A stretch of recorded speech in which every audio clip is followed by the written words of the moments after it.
Welcome back, everybody, for another deep dive. This time we're tackling something pretty vital, but maybe not the most glamorous topic: industrial safety and spill containment. Yeah, not exactly a thriller, but it is super important. It is, and we've got a whole stack of material from SOBLAR, a Taiwanese company that's really making a name for themselves when it comes to this stuff. They've got all the essentials: spill pallets, absorbent mats, fire-resistant cabinets, you name it. And what's cool is they seem to really get the importance of not just heavy-duty construction, but affordability, too. Yeah, that's key, right? Safety shouldn't have to break the bank. Exactly. And SOBLAR, their website, is just the tip of the iceberg. Apparently, they have even more options if you dig a little deeper. Oh, interesting. Yeah. And one thing that really jumped out at me was their emphasis on spill pallets. They've got a whole range of them. Makes sense, though, when you consider the whole idea of secondary containment, right? It's all about having that extra layer of protection just in case. Like a safety net for your hazardous materials. Yeah. Exactly. You've got your primary container, your drum of chemicals, whatever. But if that leaks, boom, the spill pallet's there to catch it, prevent a major disaster. They actually give the example of a 50-gallon drum on a pallet makes it super easy to move around without worrying about drips and spills. Oh, yeah, for sure. But it goes way beyond just convenience. Right, of course. Think about transporting goods. A leaky container could ruin everything else. Oh, yeah, good point. And there's the environmental impact: hazardous spills contaminating soil and water if they aren't contained. And we can't forget the legal side of things. Absolutely. Tons of industries have strict safety standards that often require spill pallets. It just seems like common sense, especially when you consider how much easier it makes cleaning up. 100%. Yeah. But choosing the right spill pallet isn't always a walk in the park. No kidding, there's so many options. Right. SOBLAR talks about material quality, for example. You want something durable, plastic or metal, something that can handle heavy use and potential exposure to chemicals. And it can't just be tough, it needs to be leak-proof too, right? Oh, absolutely. That secure base design is crucial. No seepage allowed. Makes sense. And obviously you need to make sure it can handle the weight of whatever you're putting on it. Yeah, load capacity is super important. They also mention ease of cleaning, which makes a lot of sense when you're dealing with potentially hazardous stuff. For sure, antibacterial materials are a must in those situations. And then, of course, compliance with regulations is non-negotiable. You don't want to cut corners there. Definitely not. And it seems like SOBLAR is really committed to providing that balance of durability and affordability. You know, not making customers choose between safety and their budget. Right, giving people quality products without breaking the bank. Exactly. And what I really appreciate is that they offer personalized consultations to help guide you through the whole selection process. That's a smart move. It shows they're not just trying to push products. They actually want to help customers find the right solution. It's like they're taking a partnership approach. Totally. And speaking of recommendations, they highlight this new Pig Pay 2210 spill pallet, which is apparently a bestseller in the U.S. Before we get into the PPay 210 specifically, what are some of the broader things someone should think about when choosing a spill pallet? Like, what makes this one stand out besides being popular? Well, first off, you got to consider what you'll be storing on it, how much volume, what kind of substance, and how much it'll weigh. Then there's the environment where it'll be used. Is it indoors or outdoors? Will it be exposed to extreme temperatures or weather conditions? You've also got to think about how easy it is to load and unload, move around, and clean. And of course, you need to make sure it meets any relevant regulations or industry standards. So how does the PPay 210 stack up against all that? SOBLAR makes it sound pretty impressive. They do, and for good reason. This thing can hold a whopping 250 liters and support up to 6,000 pounds. It's made from tough polyethylene that can handle UV rays and resist corrosion, and for safety, it's got a textured, non-slip surface. They also point out some features that make it easy to use. It's got a low profile for easy loading and unloading, 2 forklift access points for moving it around, and it's stackable for efficient storage. Seems like they really thought about the practical side of things. For sure, but spill pallets are just one part of SOBLAR's commitment to workplace safety.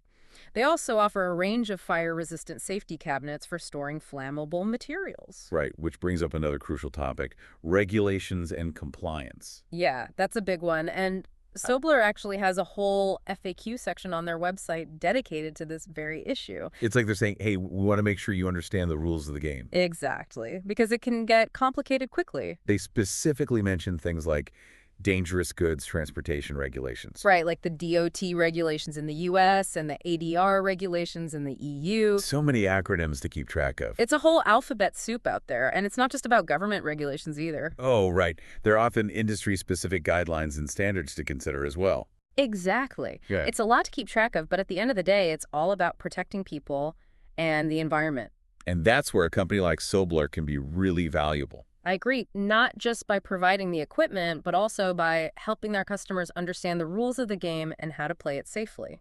Well, we've covered a lot of ground already, from the specifics of spill pallets to the broader landscape of regulations and compliance. But this is just the beginning of our deep dive. Oh yeah, we're just getting started. You know, it's interesting how SOBLAR, they don't just stop at providing these solutions, they really seem to want to educate their customers too. Yeah, like empower them to make informed choices. Exactly. Like their FAQ section and the extra resources they offer, it all points to that idea of fostering a deeper understanding of safety. It's like they're saying, hey, we're not just here to sell you stuff. We want you to be smart about this. Right, because at the end of the day, it's about protecting people. Absolutely. And they even give specific examples of what those regulations might actually look like in practice. Oh yeah, like what kind of things? Well, they talk about the importance of proper labeling, for example, making sure containers have clear hazard information. Oh yeah, that's huge. In an emergency, you need to know what you're dealing with right away. Exactly.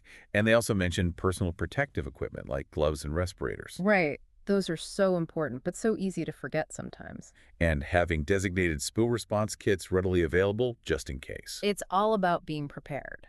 But it's not just about the physical stuff, is it? There's a whole human element to safety, too. Oh, absolutely. And SOBLAR really hits on that, especially when it comes to employee training. Yeah, they seem to be big on that. It's like they're saying even the best equipment in the world won't do any good if people don't know how to use it properly. Makes sense. So it's not just a set it and forget it approach. No way. It's about creating a whole culture of awareness and preparedness. So what does that kind of culture actually look like? What are some of the key elements?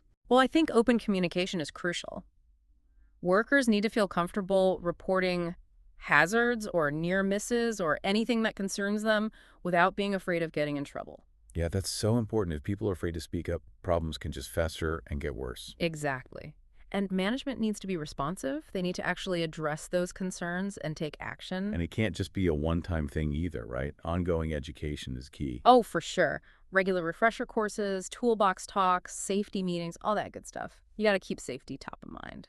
And technology can play a role too, right? Like with online learning modules or even virtual reality training. Oh, yeah. Those can be super effective. Make things more engaging and interactive. Speaking of technology, SOBLAR mentioned some really interesting advancements in spill containment tech. Oh, yeah. Like what? Well, they talk about new materials that are even more durable and chemical resistant and innovative designs that improve containment capacity and make things easier to use. That's cool, but what really caught my eye was their discussion of smart technology being integrated into spill containment systems. Yeah, like sensors that detect leaks in real time and send out alerts. Imagine that a system that can basically monitor itself and notify the right people instantly if something goes wrong. That could be huge in terms of preventing those big spills and environmental damage. Totally. No more guesswork, just immediate action. It's incredible to think how far we've come. But beyond the fancy tech, there's this underlying principle of continuous improvement that SOBLAR seems to advocate for. Oh, absolutely. It's not about reaching some perfect state of safety. It's about constantly evaluating, looking for ways to do things better, and adapting to new challenges. Like conducting regular audits and inspections of your facilities and procedures. Right. Got to make sure things are actually working the way they're supposed to. They also mention analyzing near-miss incidents. Oh, yeah, those are so valuable, even though it can be tempting to just brush them off as close calls. Like, phew, dodged a bullet there. But there's so much to learn from those incidents. By figuring out why something almost went wrong, you can prevent it from actually happening in the future. And of course, the human element is always there, creating that culture where everyone feels empowered to speak up about safety concerns. Exactly. Yeah. So SOBLAR really emphasizes that it's everyone's responsibility, not just management's. Right. It's not just about following the rules. It's about actually thinking about safety, identifying potential hazards, and coming up with solutions. When everyone's engaged and invested in safety, that's when you really create a proactive and effective workplace. Now, one thing that SOBLAR also touches on is sustainability. Oh, yeah. That's becoming increasingly important in the spill containment world.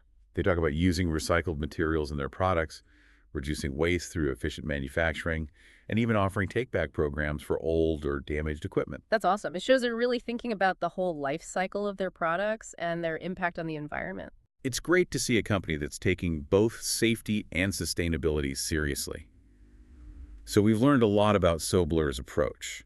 But how do we connect all of this to our listeners' specific needs and challenges? That's the key question, right? SOBLAR has given us this great foundation, but each individual listener has to take that information and figure out how it applies to their own unique situation. Right, because every workplace is different, and the risks and regulations vary widely. So how do we bridge that gap between the general principles and the practical application? That's the million-dollar question. Well, first, we need to acknowledge that spill containment is just one piece of the puzzle. Right, there's a whole bigger picture of workplace safety to consider. So in the next part of our deep dive, let's go beyond SOBLAR's materials and explore some of those broader aspects. Sounds good to me. What are we thinking? Well, we could talk about risk assessment, for example, and emergency preparedness and some of the key regulations that apply across different industries. And maybe we could even offer some practical advice on how to create a comprehensive safety plan that's tailored to your specific needs. Exactly, because ultimately that's what it's all about, empowering people to create safer work environments. Okay, so we've got all this great info from SOBLAR about spill containment, but as we just said, that's just one piece of the puzzle when it comes to a truly safe workplace. Right, it's time to zoom out and look at the bigger picture. How do we create a comprehensive safety plan?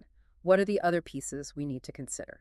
Well, I think a good starting point is understanding the regulations and standards that apply to your specific industry. Oh, yeah, absolutely. Those regulations often dictate so much stuff. Yeah, like what kind of safety equipment you need, the training your employees have to go through, the procedures you follow in an emergency, all that. Exactly. And those regulations, they can come from all sorts of places, federal agencies, state or regional regulations, even industry-specific standards. Sounds like a lot to keep track of. Where do you even begin? Well, I'd say start by identifying the key agencies and organizations that regulate your industry. Makes sense. Their websites are usually a goldmine of information. You can find guides, checklists, training resources, all sorts of stuff. And don't forget about professional organizations and industry associations, too. Oh, yeah, good point. They often have great resources and can connect you with other professionals who can share their experiences. So once you've got a handle on the regulations, what's next? Well, then it's time to do a thorough risk assessment of your workplace. So that's about identifying all the potential hazards, Yeah. right? Everything from slippery floors to faulty wiring to hazardous chemicals. Exactly. You got to look at everything, but it's not just about identifying the hazards. It's about assessing the risks associated with each one. Right, because some hazards are obviously more dangerous than others. Exactly. So you got to ask yourself, how likely is this hazard to cause harm? And if it does cause harm, how bad could it be? That makes sense, like a puddle of water on the floor versus, say, an unguarded piece of machinery. Exactly. The risk assessment helps you figure out which hazards need to be addressed first and what kind of control measures you need to put in place. Okay, so you've identified the risks. What happens then? Then you develop your control measures. Those are the actions you take to either eliminate the risks altogether or at least minimize them. And those control measures, they can be all sorts of things. Oh, yeah, for sure. It could be something super simple like providing non-slip mats in areas where spills are likely to happen. Right. Or it could be something more complex like installing engineering controls to reduce noise levels or implementing a lockout system to prevent machines from accidentally starting up. And of course, employee training is a huge part of that too. Oh, absolutely. Employees need to know what hazards they're dealing with, what the safety procedures are, how to work safely. It's all about creating that culture of awareness. Exactly. And don't forget about emergency preparedness. Oh, right. What happens if something does go wrong, despite all your best efforts? Exactly. Do you have a plan for dealing with fires, chemical spills, medical emergencies? You got to have those procedures all laid out and practiced regularly. Exactly. You don't want people panicking and running around like chickens with their heads cut off if something bad happens. And communication is key in those situations. Oh, for sure. Everyone needs to know the evacuation routes, where the emergency equipment is how to contact emergency services. It's all about being prepared for the worst case scenario. Exactly. Now, thinking back to SOBLAR, I think their approach to spill containment really reflects a lot of these principles we've been talking about. Yeah, I see what you mean. They're focused on prevention education and providing the tools and resources to create a safer workplace. Exactly. They've given us a great example of how to think about safety proactively and holistically. So as we wrap up this deep dive, what's the one big takeaway we want to leave our listeners with? I think the most important thing to remember is this: creating a safe workplace, it's not a one-time thing, it's an ongoing journey. It's about constantly learning, assessing, adapting, and always putting people's well-being first. Well said. And remember, you don't have to do it alone. There are tons of resources out there. Oh yeah, for sure. Government agencies, industry organizations, safety consultants, online training programs, you name it. Don't be afraid to reach out for help and advice because ultimately safety is everyone's responsibility. And by working together, we can create a world where everyone goes home safe and sound at the end of the day. Well, that's about it for this deep dive into the world of workplace safety. It's been a pleasure diving deep with you as always. Until next time, everyone stay curious, stay informed, Yeah. and most importantly, stay safe.